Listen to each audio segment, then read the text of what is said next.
like a Hellcat. Hello नमस्कार दोस्तों, स्वागत है आप सभी का एकलव्य क्लासेस में। हम देख रहे हैं साइंस एक्सप्रेस का लेक्चर नंबर 13। आज हमें आर्किमिडीज के उत्प्लावन सिद्धांत के बारे में चर्चा करनी है और प्लवन फ्लोटेशन को देखना है। साथ ही हम इसके कई उदाहरणों पर चर्चा करेंगे कि क्या कारण है कि एक लोहे से बना जहाज पानी के ऊपर तैर पाता है लेकिन लोहे की बनी कील पानी में डूब जाती है। उसी के कारण, इसी घटना के कारण जो पनडुब्बी होती है वह भी पानी पर तैर पाती है। और अन्य समस्याओं में सुना होगा आपने कि समुद्र में तैरने पे हमें समुद्र में तैरने से आसानी होती है और अन्य जगह पर तैरने में हमें कठिनाई होती है। तो इन सभी जो उदाहरण है उसका एक ही सॉल्यूशन है, आर्किमिडीज का उत्प्लावन सिद्धांत। वीडियो को शुरू करने से पहले यदि आपने हमारे चैनल को सब्सक्राइब नहीं किया है तो प्लीज सब्सक्राइब कर लीजिए, साथ ही बेल आइकन को प्रेस कर लीजिए जिससे आगे आने वाली वीडियोस की नोटिफिकेशंस आपको मिलती रहे। हमारे चैनल पर स्पेशल मैथमेटिक्स की क्लासेस भी अवेलेबल है जिसमें काफी कम समय में आंसर निकालना सिखाया जा रहा है। तो चलिए वीडियो को शुरू करते हैं और हमें देखना है सबसे पहले उत्प्लावन क्या होता है, उत्प्लावन बल क्या होता है। हमने देखा होगा कि जब हम किसी वस्तु को आंशिक या पूर्ण रूप से द्रव में डुबोते हैं तो क्या होता है, जो वस्तु है हमें वो द्रव में हल्की प्रतीत होने लगती है। उसका ऐसा लगता है जैसे किसी भार कम हो गया हो। ठीक है, तो इसका क्या कारण है? तो इसका नॉर्मल कारण है कि जब हम किसी वस्तु को पानी में या द्रव में डुबोते हैं तो द्रव का एक उत्प्लावन बल ऊपर की ओर कार्य करने लगता है।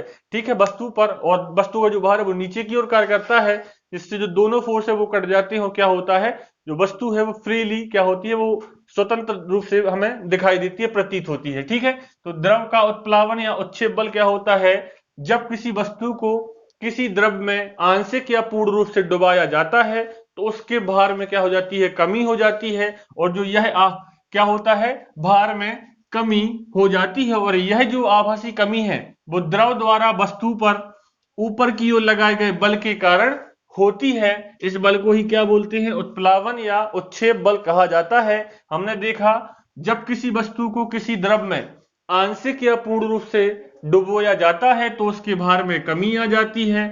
भार में यह आभासी कमी वस्तु पर ऊपर की ओर लगाए गए बल के कारण होती है। इस बल को क्या कहा जाता है, उत्प्लावन या उत्क्षेप बल कहा जाता है। जल के अब बात आती है कि सबसे पहले किस साइंटिस्ट ने हमें बताया कि एक वस्तु पर उत्प्लावन बल ऊपर की ओर लगता है।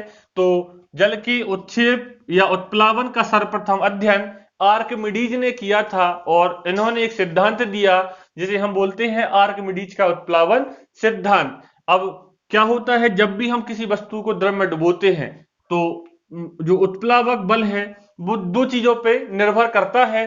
पहली बात तो यह है कि द्रव में डूबे पिंड के आयतन पर, उस वस्तु का आयतन, ठीक है, और द्रव के घनत्व पर निर्भर करता है। ठीक है, अब बात करते हैं आर्किमिडीज का उत्प्लावन सिद्धांत क्या कहता है।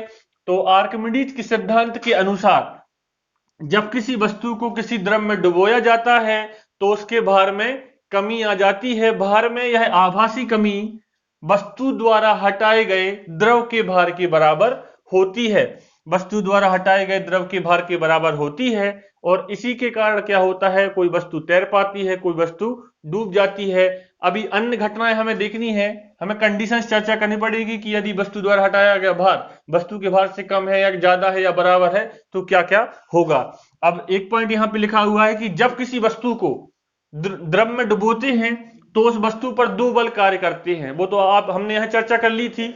मान लो यह वस्तु है, द्रव पे डूबो जा रही है, तो क्या है, वस्तु का जो भार है वो नीचे की ओर लगता है और जो द्रव द्वारा उत्प्लावन बल लगाया जाता है वह ऊपर की ओर लगता है। ठीक है, तो वस्तु का भार नीचे की ओर और द्रव का उत्प्लावन बल ऊपर की ओर कार्य करता है। हमने देखा उत्क्षेप या उत्प्लावन बल क्या है, जब किसी वस्तु को हम द्रव में डुबोते हैं तो द्रव द्वारा एक ऊपर की ओर बल लगता है वस्तु पर, जिसे हम उत्प्लावन बल बोलते हैं। उसी के कारण वस्तु हमें द्रव में हल्की प्रतीत होने लगती है। उसके बाद हमने देखा कि आर्किमिडीज का उत्प्लावन सिद्धांत क्या कहता है, जब कोई वस्तु को हम द्रव में डुबोते हैं तो उसके भार में आभासी कमी आती है और यह आभासी कमी किसके बराबर होती है, हटाए गए द्रव के भार के बराबर होती है। चलिए देखते हैं आगे। अब हमें देखना है प्रमुख कंडीशंस। ठीक है, तो कंडीशंस में हमें क्या देखना है, यदि जब कोई वस्तु हम डुबोएंगे तो उसके द्वारा हटाया गया भार वस्तु के भार से कम है, ज्यादा है, बराबर है। तो यही कंडीशंस देखनी है। तो हमने माना यदि वस्तु का भार W तथा हटाए गए द्रव का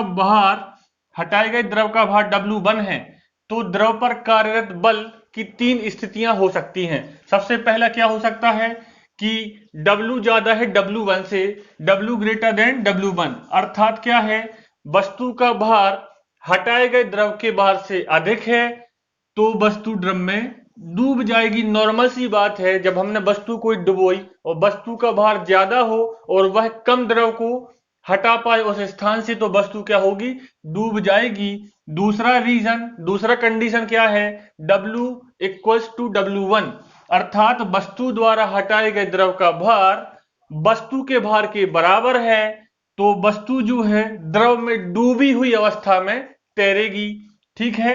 तीसरा कंडीशन क्या है, जो W1 ज्यादा हो W से, अर्थात वस्तु का जो भार है हटाए गए द्रव के भार से कम है।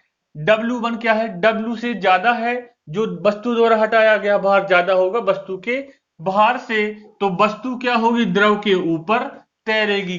केवल एक ही कंडीशन में डूबेगी, जब वस्तु का भार ज्यादा हो वस्तु द्वारा हटाए गए भार से। ठीक है। तो इन्हीं 3 कंडीशंस पर उदाहरण देखने को मिलते हैं दैनिक जीवन में। क्या कारण होता है कि अब सुना होगा आपने कि लोहे का जहाज पानी के ऊपर तैरता है, लेकिन लोहे की बनी कील पानी में डूब जाती है। और भी कई रीजन से देखते हैं। उदाहरण, लोहे का जहाज पानी के ऊपर तैरता है परंतु लोहे की कील पानी में डूब जाती है, क्योंकि जहाज द्वारा हटाए गए द्रव का भार जहाज के भार से अधिक होता है। इसीलिए जो जहाज है वह पानी के ऊपर तैर पाता है। इस कारण जहाज पानी पर तैर पाता है, जबकि जो कील है वह अपने भार से कम भार का द्रव हटा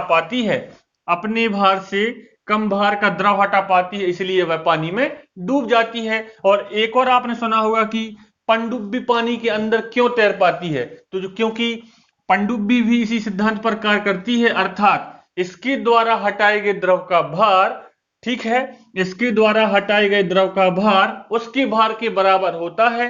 तो हमने इस कंडीशन में देखा था, यहां पर जब वस्तु का भार हटाए गए द्रव के भार के बराबर हो तो वस्तु डूबी हुई अवस्था में तैरती है, इसीलिए पनडुब्बी क्या होती है, पानी के अंदर तैरती है। ठीक है। और कई रीजंस और कई कंडीशंस उदाहरण है कि समुद्र के जल का घनत्व अधिक होने के कारण समुद्र में तैरना क्या होता है, अधिक आसान होता है। और भी आपने उदाहरण सुने होंगे कि जलयान जब नदी से समुद्र में प्रवेश करता है तो क्या होता है, थोड़ा सा ऊपर उड़ जाता है। क्यों?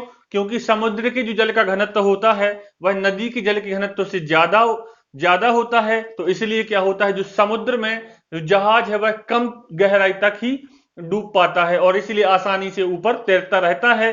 तो यह सभी हमने आज विभिन्न उदाहरण देखे, उनसे संबंधित कंडीशंस देखी, क्या उत्प्लावन का सिद्धांत होता है, आर्किमिडीज सिद्धांत क्या कहता है, यह सभी कंडीशंस पे हमने चर्चा की है। यदि आज का आपको वीडियो पसंद आया हो तो प्लीज लाइक शेयर सब्सक्राइब कीजिए, ज्यादा से ज्यादा इसे शेयर कीजिए। बने रहे एकलव्य क्लासेस के साथ, देखते रहे एकलव्य क्लासेस।